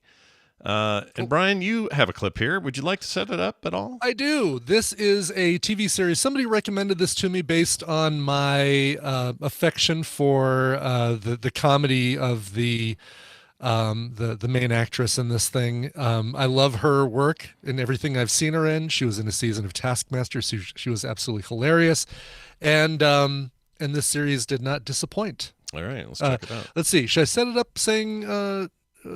Yeah, these three women. One of these women is being checked out of rehab by her sister. Okay, here we go. And there's your receipt. Thank you. We've loved having you here. Oh, God, yeah, I've had the time of my life, Teresa. I hope to come back as often as my schedule allows. I'm sorry you didn't have a great time. No, I didn't expect it to be a great time, Teresa. I'm not stupid. It's a lot of shown as don't money. feel guilty. No, I was just saying it because I think the facilities could have been nicer, like the website shows. Yeah, I know. I mean, in fairness to Anya, when I booked her in, the website did make it look like there was a jacuzzi. Yeah. And, the jacuzzi was half how I convinced her to come here in the first place. Yeah. Because I said, at the worst, if she came, at least there'd be a jacuzzi. Yeah. But like I said, this is not a spa. It's a rehab facility, so we plow our money into care and therapists. Yeah, I know, but I just don't see how a jacuzzi Or a plunge pool. would be a bad thing for people who just needed a bit of a boost, I actually have some practical feedback. Oh, good. Just as regards snacks. So I was thinking mini bars. I'm actually being serious, Teresa, because one day when I was really low, I would have happily paid double the recommended retail price to eat a Kit Kat without everyone gawping at me. And ideally in a fucking jacuzzi. I'm sorry for cursing there. This sounds great. It's great. It's a TV show called This Way Up. It's a comedy about this woman who's coming out of rehab for a nervous breakdown. And she's Irish. Yeah, okay. She's Irish, but she lives in London, and she lives there with her sister Shona, who is a very protective big sister for her. Basically, the person that kind of helps steer her, but also maybe is a little too overprotective of Anya. But the two of them have this incredible rapport as actresses. They're playing sisters. They are very believable as sisters. And if you've seen the TV show Bad Sisters, you'll recognize Sharon Horgan, who plays Shona, who's Anya's sister. Anya's a teacher teaching English to immigrants coming in, and that in and of itself is some of the most hilarious parts of the show. It's a black comedy. There's some points, you see some low points, but for the most part, it's kind of like the Ricky Gervais stuff that has come out since The Office. Like yeah, That's like all needed to hear. exactly. Yeah, I'm trying to think of like Afterlife and what's the one with the guy's name? Wore the sweaters. Derek. Derek, I think Derek. Yeah, that's right. I love Derek. Anyway, kind of along the lines of that stuff, the kind of comedy with a little taste of drama every once in a while. This is showing on Hulu. There are 2 seasons, 6 episodes per season. You can get through this in an evening if you don't have children or other responsibilities that could get in the way of it. There is a 3rd season that has not yet been announced, but it has not been canceled. So hoping for a 3rd season, but this is a very self-contained kind of show. You get it's a very... Is that, did you say Saoirse? Is that Lady Bird? No. Shona is Sharon Hogan is the sister. Oh, I didn't say who plays Anya, who you hear a lot in that clip talking about a Kit Kat. That's Aisling B, who I think is absolutely hilarious. Her stand-up is fantastic, but a lot of you probably know her as the wife to Paul Rudd in that clone. Oh, what was that thing called? Oh, the Netflix thing. The Netflix. It was when Nicole you recommended it. What was that called? It was called Living with Yourself. No. Living with Yourself. Yeah. Yeah, that was good. That was so good. I love that. I was surprised how much I liked that. It was really good. Don't pronounce. Okay, so Claire's correcting me. No G. I don't pronounce the G. Just Aisling B. B, okay. Right? B. Aisling B. Yeah. She's been on a few episodes of Drunk History. She was in one of the funniest seasons of Taskmaster that I watched. She's been in a ton of stuff. Not a lot of stuff here in the States, but a lot of stuff obviously in Ireland. And her stand-up is absolutely hilarious. Oh yeah, she did the voice of Emily Burke in Assassin's Creed 3. Oh, wow. I don't remember. A little video game connection there as well. Sure. I love 3. Or no, I didn't like 3. 3 was bad, but I'm sure she did a great job. I'm sure she was amazing. But it wasn't bad because of Ashley. Yeah, it's not her fault. Anyway, the show again is called This Way Up. It's on Hulu. It's fantastic, and it's so the parts with her and her sister, which almost feels like improv, is so damn funny. She's great. Doesn't it feel like Hulu has all of these kinds of shows? It's like it's their forte, man. They really, I don't know. Really Apple is. TV, Apple Plus is I think catching up. They may they are, but you know what I mean, like these kind of stuff, though. import comedy, English speaking, like the BBC import stuff. The really good stuff is I'm Extraordinary is on. Yeah. I don't know. I like that that's happening. All right, let's move over to Nicole and talk about her recommend. Oh, no, Randy. I'm sorry. Randy will get you second. I'm sorry. Before you're off me, Nicole loved Roar. Great recommendal. Watched. We did what you did, but we had to split over 2 nights, but we binged the whole series in 2 nights, and it was so good. Did you have a favorite episode? Yeah, the Alison Brie, the girl who solved her own murder, was that was a good one. Yeah. So good. And I was hoping you were going to say the weird one with the turtles or whatever it was. What was it? The woman who was fed by a duck. Oh, the duck. Yeah, it was the duck. God, I told you. Did I not tell you? Yeah, was a little nuts. I wish that wasn't the last one, because it was like I wanted one of the stronger ones to be the closer. But no, that wasn't the closer. The horse one was the closer. Oh, the horse, the girl who liked horses. That's right. Yeah. And that was a little slow for me. Yeah. But I did like the Issa Rae one with the girl, woman who disappeared. Yeah, it's good stuff. I gotta watch that. Sounds so good. I'm glad you guys. It's nice to get more reinforcement on that, because I don't know. You've convinced me. I'm gonna watch Roar. Yeah, it's gonna happen. Definitely worth watching. Yep. There is no time in that show where there's a plant with a lady's mouth in it, though, right? That's just for the cover. No. Okay. It's just to attract the people who are watching The Last of Us. Great. Wonderful. Let's get to Randy's recommendal. Randy, you want to set this up? Sure. A few weeks ago, we asked the question, is this any good? It's a new sitcom. And we also asked the question, does it have a laugh track? And I'm sorry to say, yes, this new sitcom does have a laugh track. And I didn't even realize it after watching the first couple of episodes. But now listening to this, one of the first scenes of the first episode, yes, the laugh track is pretty bad, but you're gonna have to bear with it because it's a very funny show. Oh, all right. Well, here we go then. Mr. Fielding, I'm not a Girl Scout. But if I was, that door slam might have really hurt my feelings. Though I guess I'd have the support of a nurturing community who would help rebuild my self-confidence and set me on an empowered path of discovery and self-acceptance. And Who are you and why are you still talking? my name is Abby Stone. Used to work with my dad. You're Harry's daughter. Come in. Hope you don't mind me dropping by. I found your address in a box of my dad's stuff. Yeah, no, it's fine. It's just, sorry, it's been, well, quite a while since I did any entertaining. Oh, duck sauce. For later. I was sorry to hear about your father.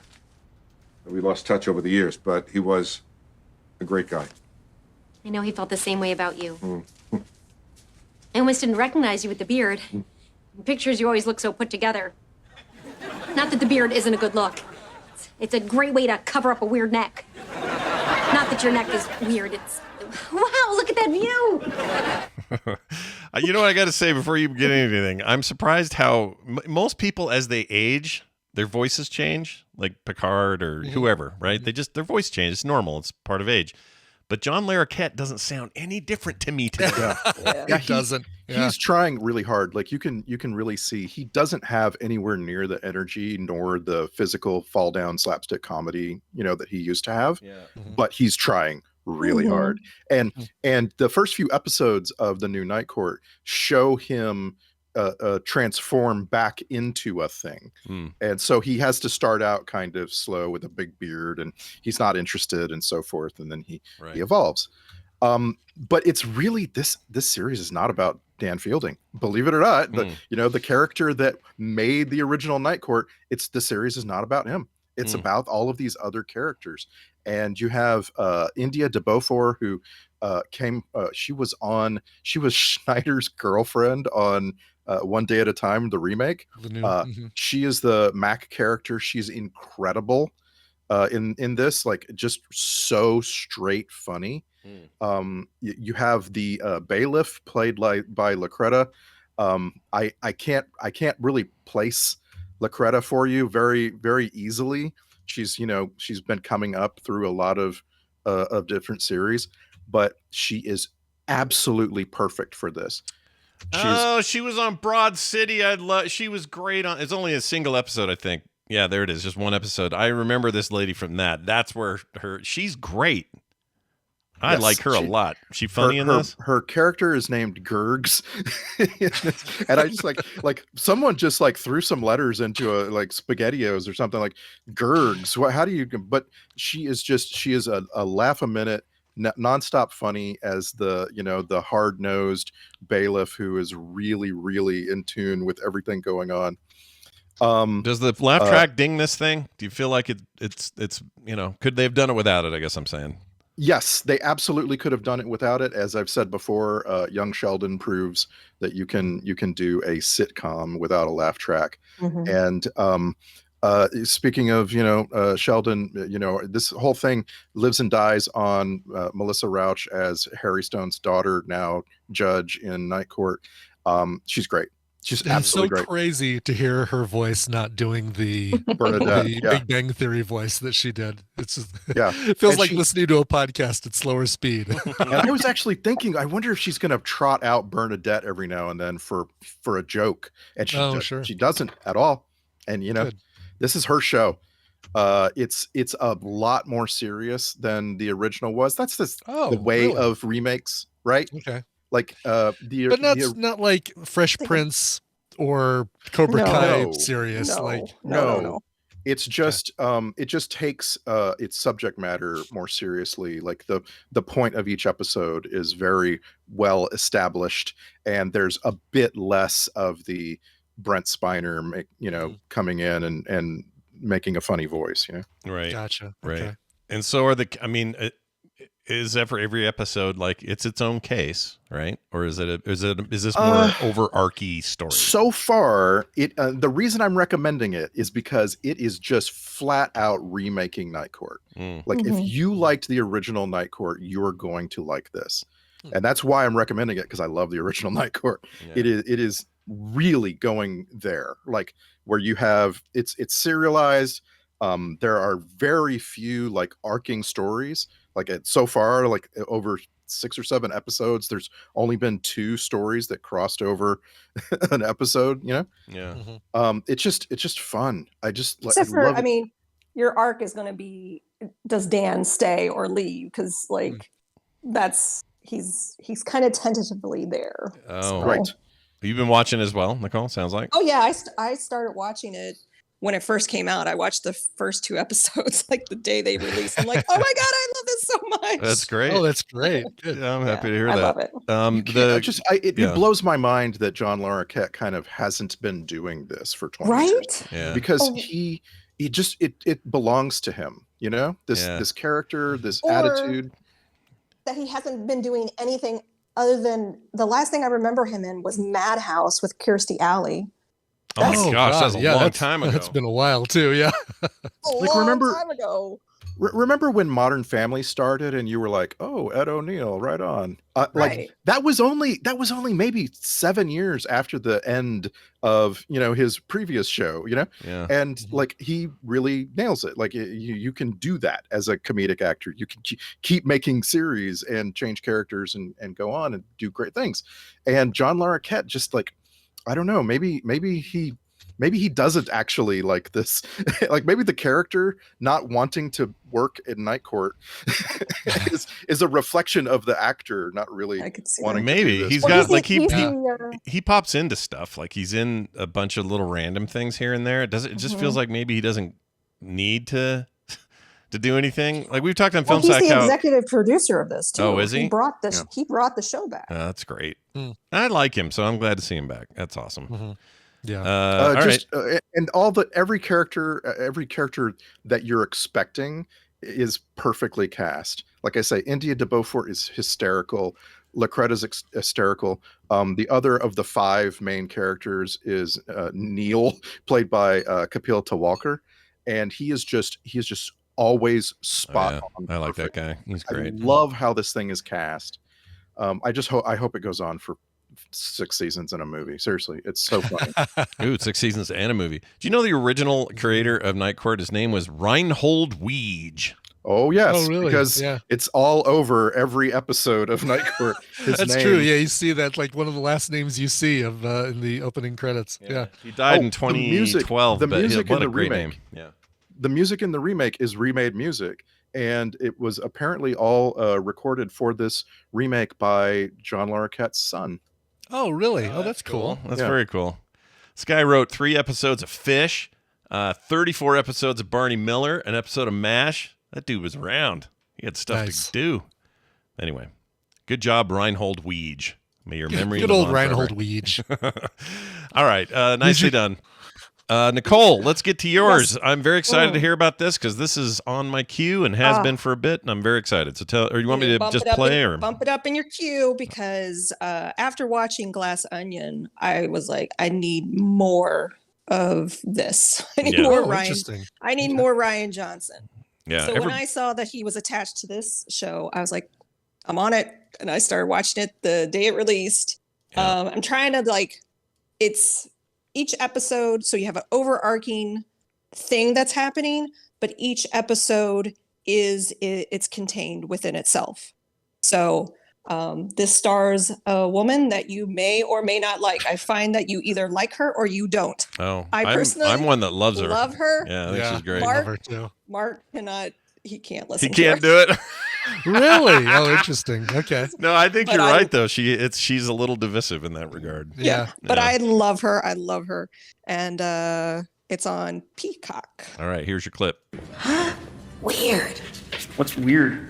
I just bought a few scratchers myself. Didn't win anything though. It's a fool's path to riches. But I did notice every ticket has a serial number. It's printed right there on on the side, and, well, our serial numbers are apt to be, they're sequential.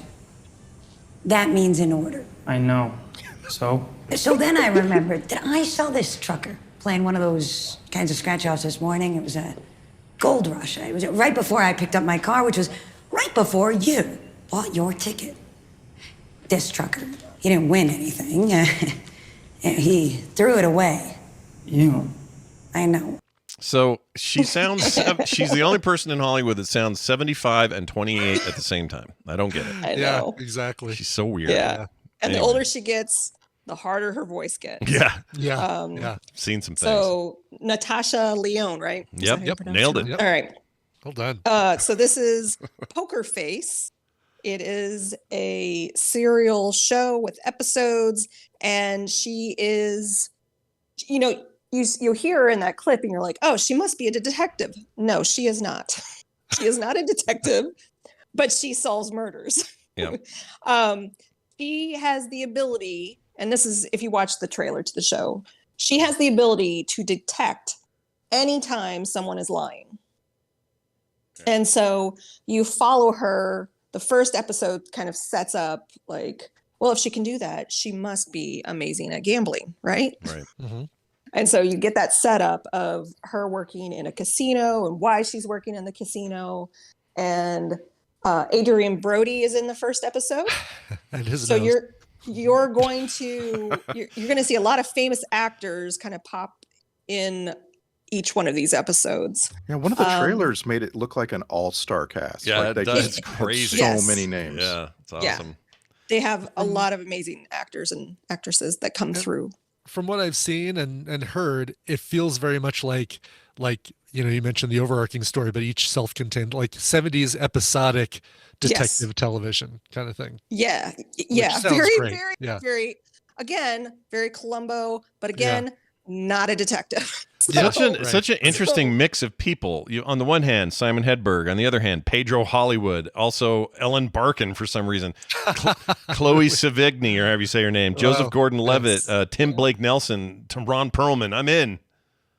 Yeah. I'm all in on this. Why wouldn't you be in? It sounds like the people want to work with her or him in the same way that they do in his movies, like Knives Out and freaking the other one, Glass Onion. We're so chock full of people that were probably just dying to work with Rian Johnson, and here you have it again. It's great. And just one episode, it's great. I will say I have a feeling by the time I get to the end, so I'm like 5 episodes in, it's kind of getting a little formulaic. Like you get the setup, you get to see the murder, and then you get a rewind and how she fits into it. How's Nick?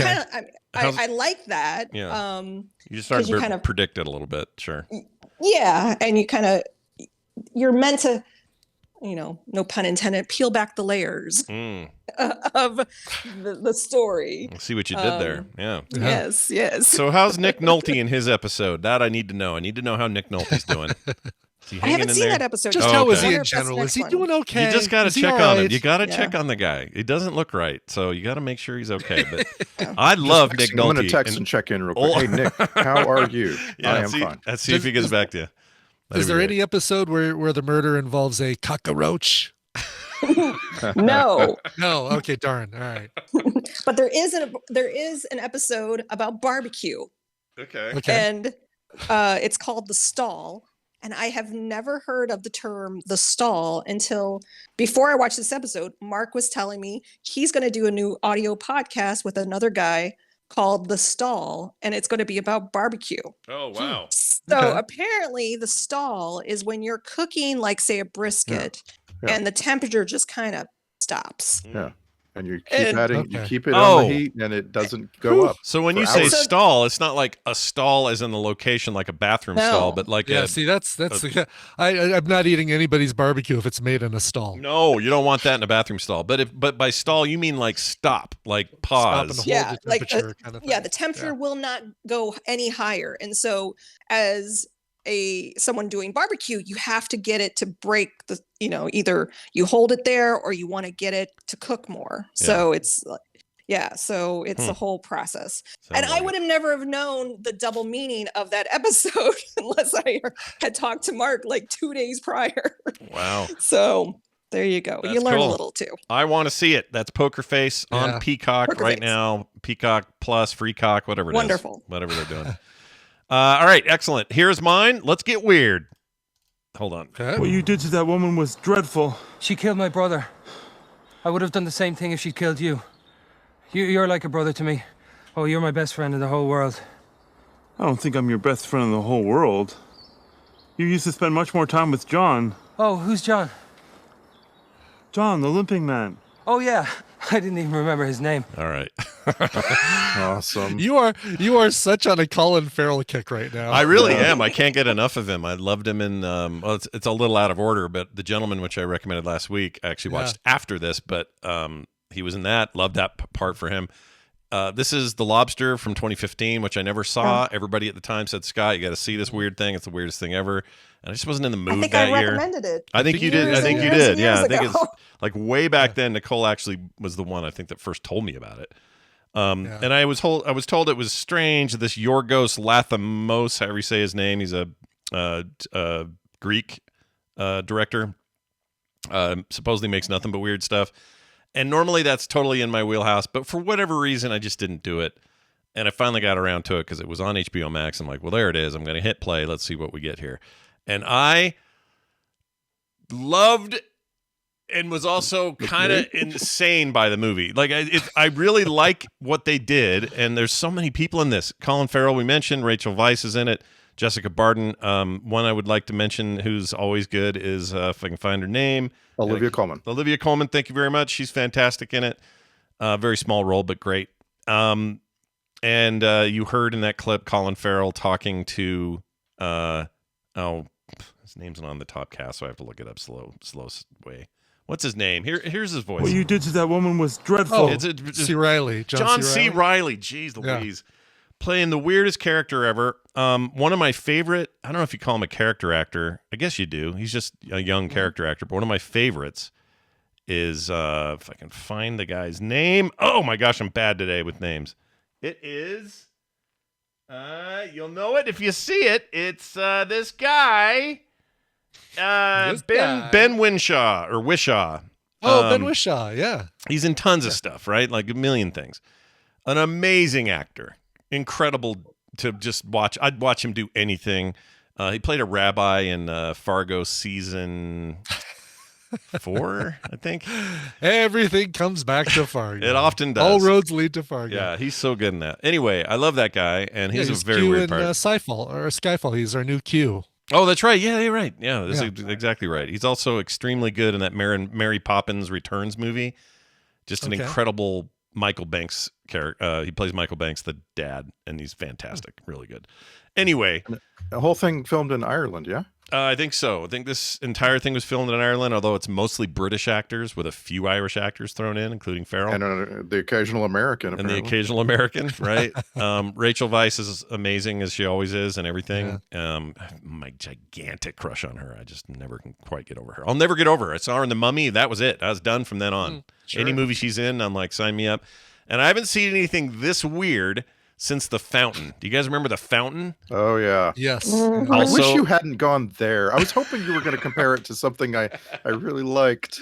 I kind of love-hate The Fountain. Or The Invention of Lying. Is it like downsizing? Yeah. It's I don't know what this is like. This is like the strangest film I've ever seen.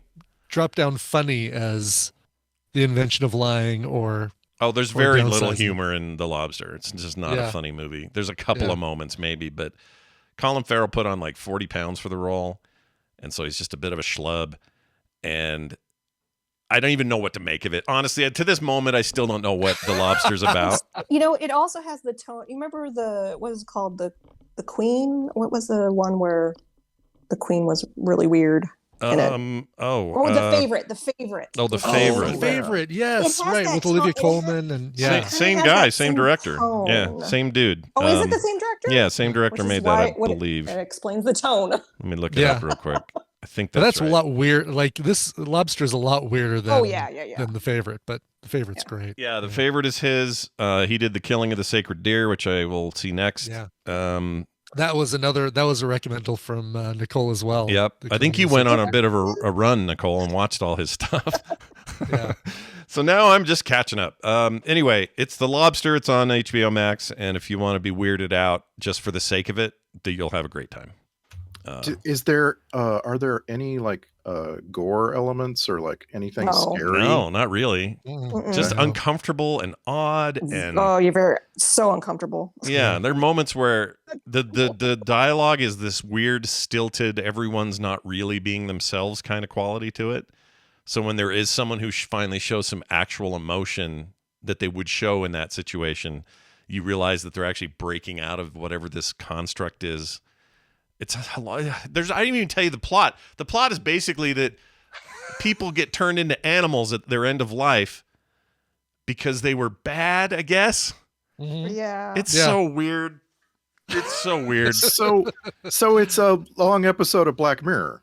It's no, bit. because Black Mirror No. always has like a tech angle. I wouldn't even compare it to like Twilight Zone, Twilight or Zone or that. anything. There's No. not a like, oh, you're getting your comeuppance because you did this. It's Yeah. like, nope, this is just a weird world where you turn into an animal at the end of your life. Yeah, and they don't even ever show that process. Like that's the thing hanging Right. over the whole thing, but they never really get to it. There's a scene where the end of the movie when Colin Farrell goes to that bathroom and you assume what he's doing in there is what he's doing. We don't talk about the end. It's not. It doesn't give anything away because nothing happens. It just It's so weird. the It's camera hard to just goes give away. anything away. It ends. There's credits, and you're like, "What the f did I just do?" But I wasn't sad that I did it. So anyway, it's cool. It's The Lobster. It's weird. It's experimental. It's weird. It's way better than you're making it. Not better than you're making it sound, but it's better than it sounds like it on paper. It's really good, but it is really weird. Yeah, like here's what I'm saying. It's weird for the weirdness' sake, but it's also incredibly acted, directed, tonally. The music use in it is not normal. It's like usually have some sort of score. This has a lot of punctuation.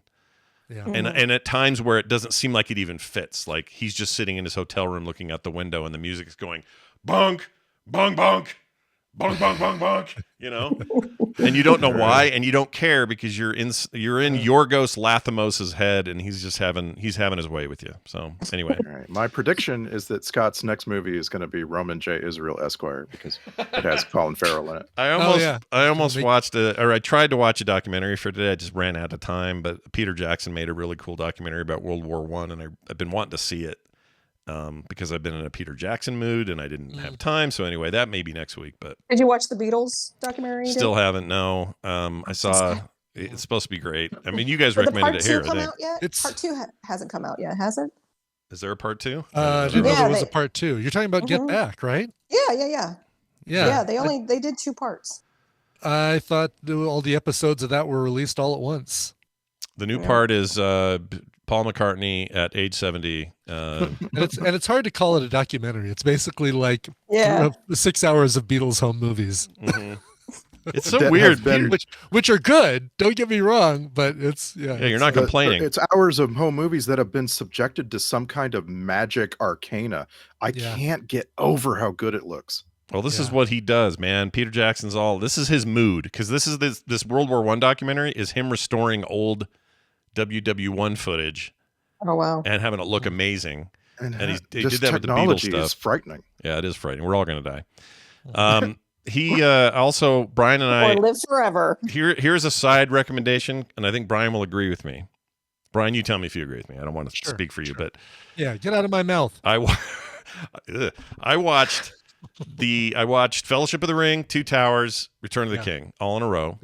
Yeah. And Brian said, well, I did that too. Weird. We've been doing the same time. And I moved on to Hobbit. And I'm like, you know what? I'll probably do that too. And then eventually we'll get to the new series. So I started watching The Hobbit. I think I've been too hard on The Hobbit. I think if you go outside of the hype bubble that was around at the time, I'm not saying they're the same. That's part of the problem is they're not the same. They're not the same. They're very different stories. There's much more humor in The Hobbit. Like that is the truth of the books as well. And so getting away from the moment of everybody comparing it to 10 years previous and one of the greatest film trilogies of all time, I think I was too hard on The Hobbit. I think I am enjoying this watch a lot, like a lot. Oh, I'm enjoying The Hobbit. I feel like I was as hard on it as I needed to be at the time. Here's the deal. I got a suggestion for you. This will fix it 100%. Because we also recently watched all of this. It's on HBO, right? And yeah. Sat and watched Netflix 12 has it hours too, of but Return of Fellowship of the Ring, all that. Right. And I realized coming out of the trilogy and then going into Hobbit Part 1 was a huge mistake. All you have to do is watch the Hobbit movies first, then rewatch Lord of the Rings. It'll be great. Really? That's the order you need to do. Okay. Yeah, my problem that I'm having with The Hobbit is I feel like there's too much of the really weird going down the river in barrels, and then the barrels are swinging around, and like they're killing orcs while they're in the barrels, and they're doing like pole vaulting with the barrels and stuff like that. Like 3D, like they had to keep. Was it a 3D movie? It feels like they had to do some stuff to make it interesting for 3D, right? Like forced. Oh, let's have this really cool zooming down the water, and then the same thing with Legolas riding an orc down the side of a hill and stuff. Once you ignore those things, I do feel like the Hobbit is a much better film. But it's those moments that it's like, oh God, they're a little slapsticky. I don't feel like Tolkien wanted any of that stuff.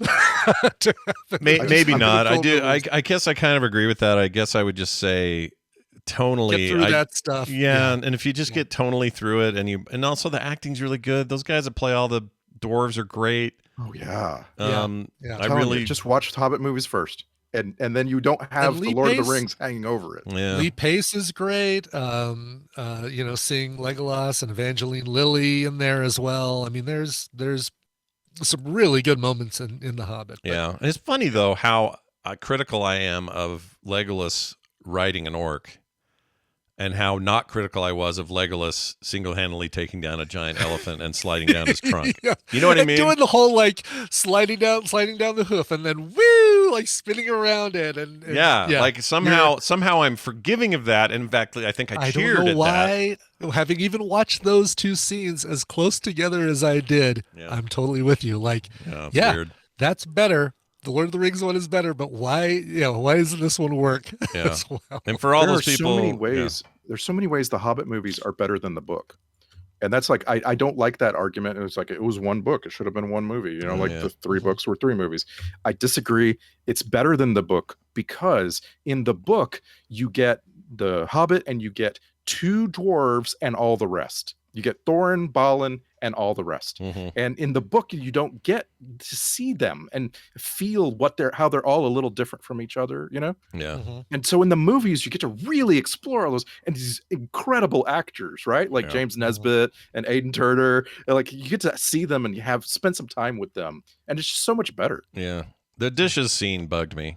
It was a little too Harry Potter. Cleaning the dishes after It was a Harry Potter scene. Is what it reminded me of. Or something. It does feel like it's Lord of the Rings with a Harry Potter varnish. Yeah, a little bit. It's not again. I think I was too hard on it in general. I also never saw the 60 frame. I was going to say the one that looked like a soap opera. We did, and that made it tougher. That would drive me crazy. What if instead of a Harry Potter facade, what if it's a Disney facade? Like it's like Fantasia or Beauty and the Beast kind of. A little bit, yeah. I mean, it's just more fantastical in a much more kid friendly way, and is not a really great way of saying it, but Lord of the Rings, all of the effects and stuff were meant to be and orcs, and this is more like. I'm running through a fancy forest with shit flying everywhere, and it's I don't know. It's got its issues, but I'm really enjoying this watch through because I was so hard on it back then. I'm having a good time. I would agree. I'm enjoying it more than I did at the time, but. Did we all watch this stuff because it was pushed to us on HBO Max? Well, it's Netflix is what got me doing it because Netflix just got the original trilogy, and so I ended up coming back to Max for Hobbit because Hobbit's only there. But I guess they're both on both places right now. Oh, I didn't think The Hobbit was on Netflix. I thought No, The Hobbit sorry, was Hobbit's on- not. You're right. Hobbit definitely Yeah. isn't. But the first three are on, or the trilogy, the Lord of the Rings trilogy is on both services right Yeah, now. yeah. And I didn't know that, so I watched them all one place. Right. And then went and looked and went, oh, they're all over here. Why'd I bother going over here in the first place? I don't know. Yeah, yeah. It's great though. It's good stuff. I Yeah. love it. I think we're lucky any of it exists, to be honest. We are, and I think at some point we are talking about watching the animated for FilmSack, watching the animated Hobbit. That one is Ralph Bakshi, right? That is absolutely Ralph Bakshi. Yeah, I don't want to, because I accidentally said Ralph Bakshi when I meant Don Bluth the other day, and it's like, nope, I want to make sure I get this one right. Yeah, no, we got to do been that. the one to veto a movie. I'm You trying real can't hard, guys. veto that. You can't. That's too cool. Ugh. And we don't do enough animation. We got it. That we have to do that. We have to. I'm telling you right Oh, now. I did have it wrong. TV's Travis says Rankin Bass did The Hobbit. Bakshi did. That's right. Bakshi did Lord of the Rings. I remember tons of Gollum, so it had to be Lord of the Rings. Oh, right. That was Lord of the Yes, because that had the. We're watching one of those. Maybe we're watching Lord of the Rings. Because they had the weird motion captured Nazgul and everything in it, right? Yes. Yeah. That was so weird. I loved it. Tell Mark I want some of whatever he's cooking. That'd be fantastic. I'm gonna go have lunch. Can you smell what the Mark is cooking? It's great having you both on. Thanks for these recommendals. We'll put them up on quicktms.ly. They're already there. Already there. Thank you all very much for being here. Randy, thank you for being here. Nicole, go have some good barbecue. We'll see you soon. Bye now, everybody. Okay. Bye. Bye. There they all go. Now, here's the deal at the end of the show. Oh, there's a deal. I'm going to finish things with an email regarding the pulled arm from a socket thing we talked about and how movies do it and we hate that they do them. Oh, yeah, dislocated. Sure. Like, Dislocated shoulders are too easy to pop in a movie, rigs, that kind of stuff. whacking it against the hood of a car to get it back in place. That's right. This guy named Brett wrote in, says, hello, Scoot and Boot. I believe a couple of weeks ago there was a discussion on how it is not believable that someone could dislocate their shoulder and then continue anything afterwards. It was the opinion shared that the amount of pain would render someone inoperable for some time afterwards. I think that is what we came to. Yeah. I will start by saying that I would totally agree with this generally accepted premise. However, a recent example shows that there are exceptions. The link below. Oh, I don't have the link. Dang it. I think he forgot the link. Anyway, the link below is a story about how during 2022's Tour de France, Roglic, I guess that's a racer, crashed on one of the stages, dislocating his shoulder. He then popped it back in and continued racing. You can look this story up as well. It's easy to find. He continued for another 9 days of racing after that until finally abandoning it due to being in extreme pain. I think that's more what we were saying. Like in the middle of the adrenaline, I think you can make it through certain things and push through. Yeah, but then it's like, okay, this is overwhelming. I can't do it. And yeah. And he was okay 2 months later and raced again, so there's that. But bottom line, he says, people like Rogic are not common, but it shows that continuing with the dislocated shoulder is more plausible than it would seem at first glance. Thanks, Brett. All right, Brett. You know what? You got it. It's a point. It's a good point. Mm-hmm. It's a nuanced addition to the discussion. Yes. I don't want to hurt. I don't want to pull anything out and then keep going. But if I had to, I think I probably could. That doesn't sound Nice right. That all sounded wrong, didn't it? Didn't mean it did. to. I wish we still had Iceworm doing audio clips. Yeah. Or Jamie, either one. Or Jamie, yeah. All right, let's get out of here. We got to mention our Patreon because that's what we do. We're ending the month here soon, and for you all to get in now would be no problem because it's all there for the taking. Patreon.com/TMS, even $1 a month would get you no commercials ever, pre-show content every day, couch parties and the games on the weekends, depending on the time of month, and other cool stuff like art in the mail and a few other things. Go check it out. Read all about it at patreon.com/TMS.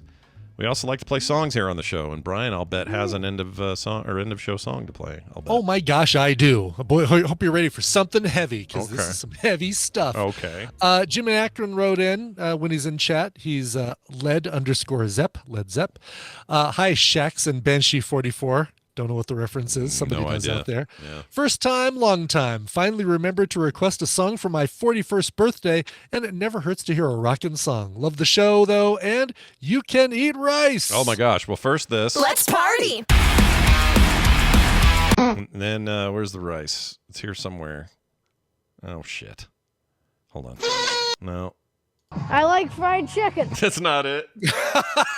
What happened to rice? Oh my gosh! Now I have to do it. I don't know what that was. All right, hold on. Rice. I like fried chicken. You can. I like fried chicken. That kid is a genius. Let's see. Here it is. Total genius. C-R-E-N-E. No, that's backwards. Nope. Hold on. Is this it? Bums. No. Oh my gosh, why is this so hard? Oh, here it is. Then you can eat rice! Sorry, geez Louise. It's really hard to find that. Anyway. I've forgotten where we were. What are we doing? I don't know where we even doing What's anything. going on I don't here? know. Yeah, no, Jim wanted to hear The Darkness's cover. Man, I missed The Darkness. The Darkness's cover of Street Spirit Fade Out by Radiohead. This you can find on their album Permission to Land from 2003. Here is The Darkness. All right, that'll do it for us today. We'll be back tomorrow. We'll see you then. This show is part of the Frog Pants Network. Frog Pants Network. Get more shows like this at frogpants.com. It came from somewhere, lady. Mm-hmm. It sure did. Sure did. It sure did, lady. Lady. All right.